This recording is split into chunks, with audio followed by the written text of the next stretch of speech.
وقال تعالى في موضع آخر: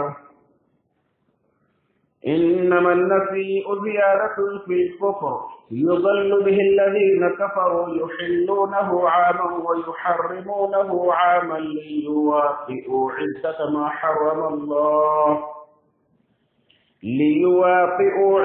ما حرم الله فيحلوا ما حرم الله زين لهم سوء أعمالهم والله لا يهدي القوم الكافرين.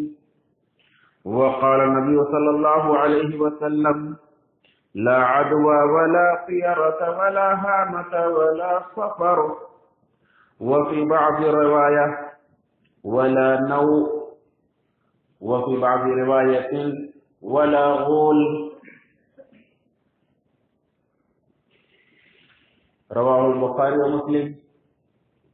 رب اشرح لي صدري ويسر لي امري واحلل عقدة من لساني يفقهوا قولي. رب زدني علما. سبحانك لا علم لنا الا ما علمتنا انك انت العليم الحكيم. اللهم انفعني بما علمتني وعلمني ما ينفعني وزدني علما. والحمد لله على كل حال.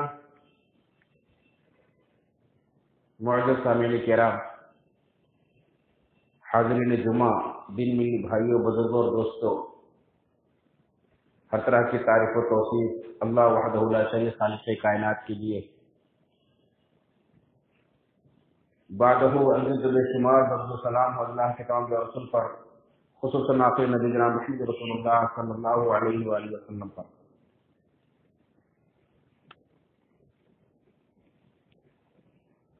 ہم جس مہینے میں سانس لے رہے ہیں یہ اسلامی سن کا دوسرا مہینہ ماہ سفر ہے۔ اس مناسبت سے آج کے خطبہ جمعہ کا عنوان ہے ماہ سفر کی بدعتیں۔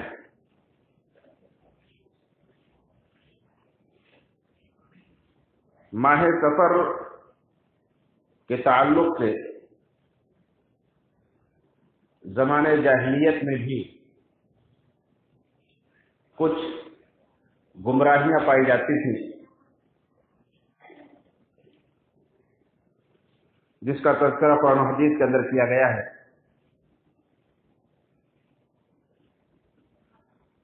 وہ زمانے جاہلیت جس کے بارے میں اللہ رب العالمین نے فرمایا: لقد من الله على المؤمنين إذ بعث فيهم رسولا من أنفسهم يتلو عليهم آياته ويزكيهم ويعلمهم الكتاب والحكمة وإن كانوا من قبل في ضلال مبين۔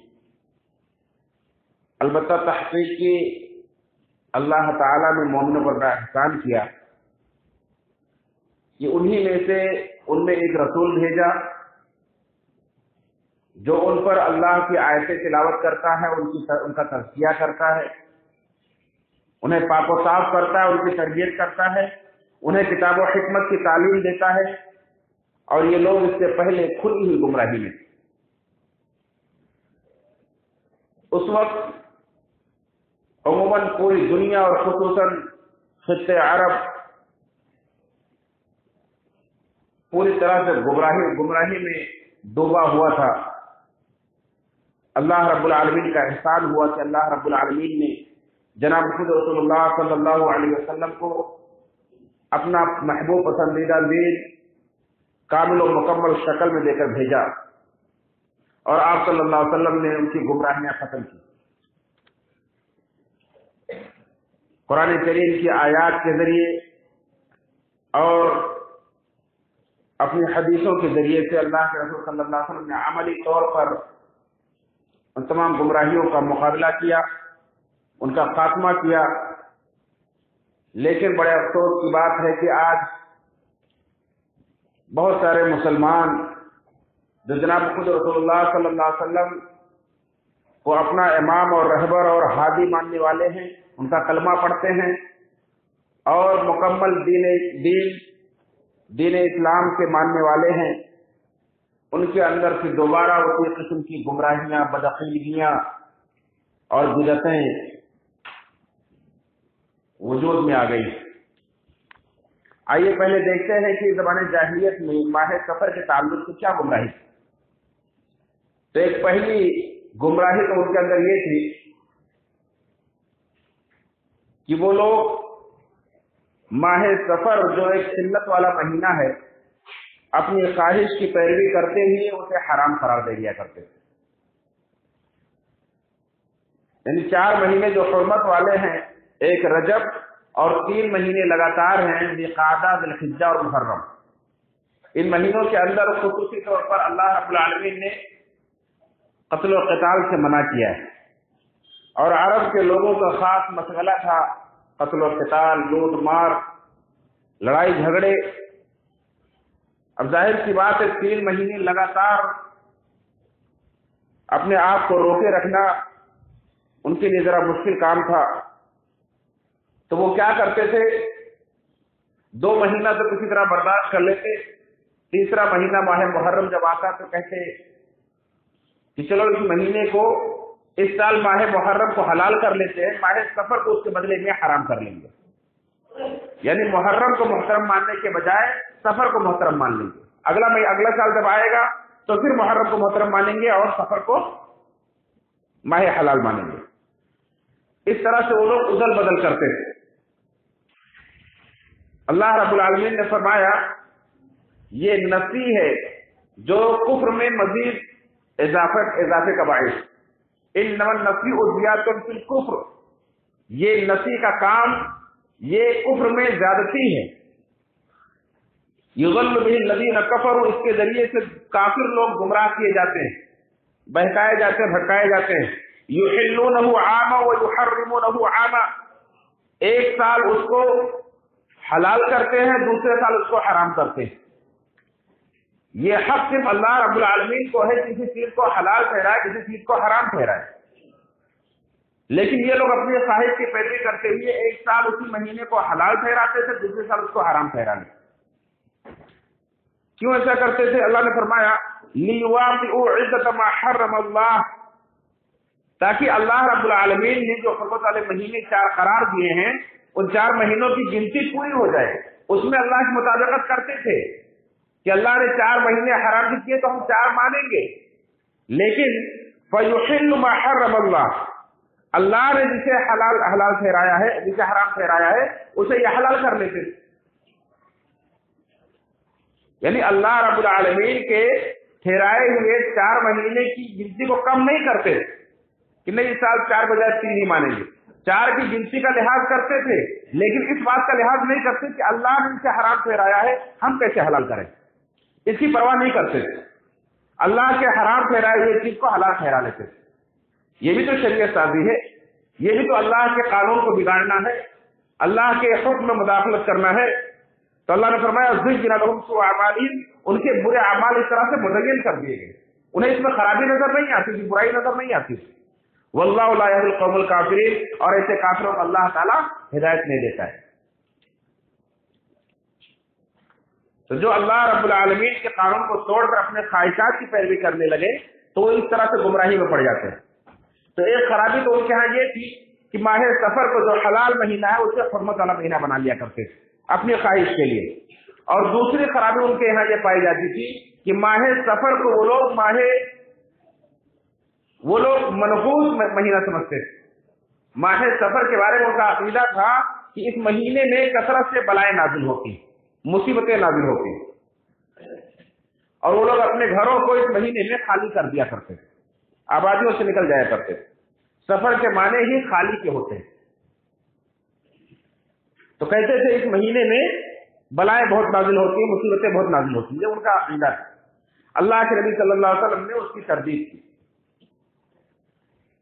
اور فرمایا، صحیح بخاری کے حدیث نمبر 5757 ہے کہ آپ صلی اللہ علیہ وسلم نے فرمایا لا عدوى ولا طیرة ولا حامة ولا سفر، کہ نہ تو کوئی بیماری متعدی ہوتی ہے، نہ ہی بدشگونی کی کوئی حیثیت ہے، اور نہ ہی الو کے بولنے سے کچھ مصیبت وغیرہ آتی ہے، الو کے بولنے کی کوئی حیثیت نہیں ہے، اور نہ ہی ماہ سفر کو منحوس سمجھنے کی کوئی حیثیت۔ ماہ سفر بھی منحوس مہینہ نہیں ہے۔ اس طرح سے اللہ کے نبی صلی اللہ علیہ وسلم نے ان کی ساری گمراہیوں کی تردید کی کہ یہ سب غلط، اس کی کوئی حیثیت نہیں ہے۔ اللہ کے یہاں اس کے بارے میں ایسے عقیدے کے تعلق سے اللہ رب العالمین نے کچھ بھی نازل نہیں کیا ہے۔ یہ لوگوں کی اپنی خواہشات اور لوگوں کی اپنی بنائی ہوئی بدعتیں ہیں گڑھی ہوئی۔ اسی طرح سے صحیح مسلم کی روایت کے اندر ہے کہ ولا نوع، نچھتر کی بھی کوئی حیثیت نہیں۔ جو یہ سمجھتے ہیں کہ فلاں نچھتر کی وجہ سے بارش ہوتی ہے یا کام بنتے بگڑتے ہیں، اس کی بھی کوئی حیثیت نہیں۔ اسی طرح سے ایک اور لفظ پایا جاتا ہے ولا غولا، غول کی بھی کوئی حیثیت نہیں۔ غول کے کہتے ہیں مکہ کے مشرکین کا یہ عقیدہ تھا کہ صحراؤں میں جنگلوں میں کچھ ایسی روحیں رہتی ہیں جو انسانوں کو راستہ بھٹکا دیتی ہیں، اور جب وہ کسی کو راستہ بھٹکا دیتی ہیں تو پھر جب تک انسان مر نہیں جاتا وہ بھٹکتا ہی رہتا ہے، وہ پھر نکل کر نہیں آتا ہے۔ تو اللہ کے نبی صلی اللہ علیہ وسلم فرمایا کہ ایسی کوئی روح وغیرہ نہیں، اس کی کوئی شکتی نہیں ہے، اس کی کوئی حیثیت نہیں، یہ صرف تمہارا وہم ہے۔ تو جہاں بہت سارے توہمات ان کے یہاں پائے جاتے تھے، ایک وہم یہ بھی پایا جاتا تھا کہ ماہ محرم کو لوگ منحوس مہینہ سمجھتے تھے۔ دیگر اور بھی بہت ساری چیزوں سے وہ لوگ نحوست لیتے تھے، جیسا کہ اللہ کے نبی صلی اللہ علیہ وسلم نے اس لفظ کے ذریعے سے ساری نحوستوں کو تردید کر دی، اس ساری بدشگونی کی آپ نے تردید کر دی۔ لا خیرۃ، کوئی بدشگونی نہیں، بدشگونی کے اسلام میں کوئی حیثیت نہیں۔ تو یہ لوگ ماہ سفر کو جو منحوس سمجھتے تھے، اللہ کے نبی صلی اللہ علیہ وسلم اس کی تردید کر دی، کسی کوئی حیثیت نہیں۔ لیکن آج ہم دیکھیں، آج پھر اس امت کے اندر ماہ سفر کے تعلق سے کس قسم کی گمراہیاں پائی جاتی ہیں۔ ابھی ماہ سفر جب شروع ہوا تو کتنے ایسے میسج واٹس ایپ پر آئے کہ دیکھیں اللہ کے نبی صلی اللہ علیہ وسلم کا نام لے لے کر جھوٹی حدیثیں، گڑھی ہوئی حدیثیں بیان کی گئی جن کا کوئی سر پیر نہیں، کہیں کسی کتاب میں کوئی وجود نہیں، اور لوگوں نے گڑھ کر بیان کی کہ نبی کریم صلی اللہ علیہ وسلم کا فرمان ہے کہ ماہ سفر میں بڑی بلائیں نازل ہوتی ہیں تو اس میں فلاں وظیفہ پڑھنا چاہیے۔ دیکھیں، جب مشرکین کے ہاں اس طرح کی بدشگونیاں اور نحوستیں اور دیگر وہم و خرافات پائے جاتے تھے تو ظاہر سی بات ہے جب کسی انسان کے اندر، کسی معاشرے کے اندر وہم پرستی آ جاتی ہے تو انسان اس کے توڑ کے لیے بہت سارے شرکیہ کام بھی کرتا ہے اور بہت سارے ٹوٹکے اپناتا ہے۔ آپ دیکھتے ہیں کہ کسی طرح سے لوگ گاڑی کے آگے پیچھے کہیں چپل لٹکائیں گے، پرانا چپل لٹکا لیں گے، تو کہیں لیمو میں سے لٹکا لیں گے، گاڑی نہیں خریدے تو اس کے نیچے لیمو لگ کر پھر اس کے بعد چلائیں گے، اور اس طرح سے دروازے کے اوپر گھوڑے کی نال لٹکائیں گے، اور کہیں ناریل، کہیں کچھ لوگ لٹکائیں گے۔ اس طرح سے لوگ اس نحوست سے، اس بدشگونی سے بچنے کا انتظام کرتے ہیں۔ ایک تو پہلے غلط عقیدہ ذہنوں میں بٹھا لیتے ہیں، پھر اس کے بعد اس سے بچنے کے لیے غلط طریقے بھی اختیار کرتے ہیں۔ یہ سب کے سب شیطان کی طرف سے گمراہیاں ہیں، جو شیطان تمہیں اللہ سے تمہارا عقیدہ ہٹا کر تمہیں گمراہی طرف لے جا رہا ہے۔ اللہ کے نبی صلی اللہ علیہ وسلم نے کیسے ان کی تربیت کی؟ صرف یہی نہیں کہہ دیا کہ نہیں بدشگونی کی کوئی حیثیت نہیں ہے، ماہ سفر کو منحوس ماننے کی کوئی حیثیت نہیں ہے، بلکہ اللہ کے نبی صلی اللہ علیہ وسلم نے ہر طرح کے وہم و خرافات کا انکار کیا اور ان کا عقیدہ درست کیا۔ قرآن کریم آپ پڑھیں، مشکل تو یہ ہے کہ آج ہم قرآن پڑھتے نہیں ہیں، پڑھتے ہیں تو سمجھتے نہیں ہیں، ترجمے کے ساتھ نہیں پڑھتے۔ آپ پڑھیں قرآن کریم کی ایک ایک آیت آپ کے عقیدے کی درستگی کے لیے۔ اللہ کے نبی صلی اللہ علیہ وسلم سے اللہ رب العالمین نے کہلوایا، قل، اے نبی کہیے، لا املک لنفسی نفعا ولا ضرا الا ما شاء اللہ ولو كنت اعلم الغیب لاستكثرت من الخیر وما مسنی السوء ان انا الا نذیر وبشیر لقوم یؤمنون۔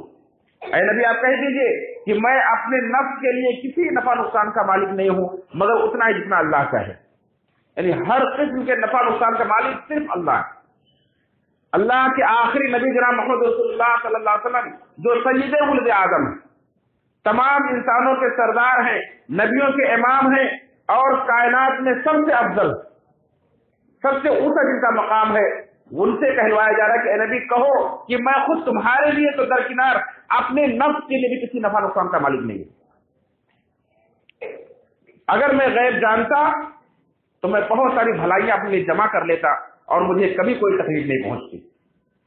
میری حیثیت تو یہ ہے کہ میں ایمان والوں کو بشارت سنانے والا ہوں، انہیں ڈرانے والا ہوں۔ ان انا الا نذیر و بشیر لقوم یؤمنون، میں تو اللہ کی طرف سے ایک ڈرانے والا، آگاہ کر دینے والا، اللہ کا پیغام پہنچا کر لوگوں کو ان کے انجام سے ہوشیار خبردار کر دینے والا ہوں، اور ایمان والوں کو بتا دو خوشخبری سنانے والا ہوں جو اللہ رب العالمین کے لیے تیار کر رکھا ہے۔ یہ آپ صلی اللہ علیہ وسلم کی حیثیت اور یہی انسان کی بلندی ہے، یہی انسان کا معراج ہے۔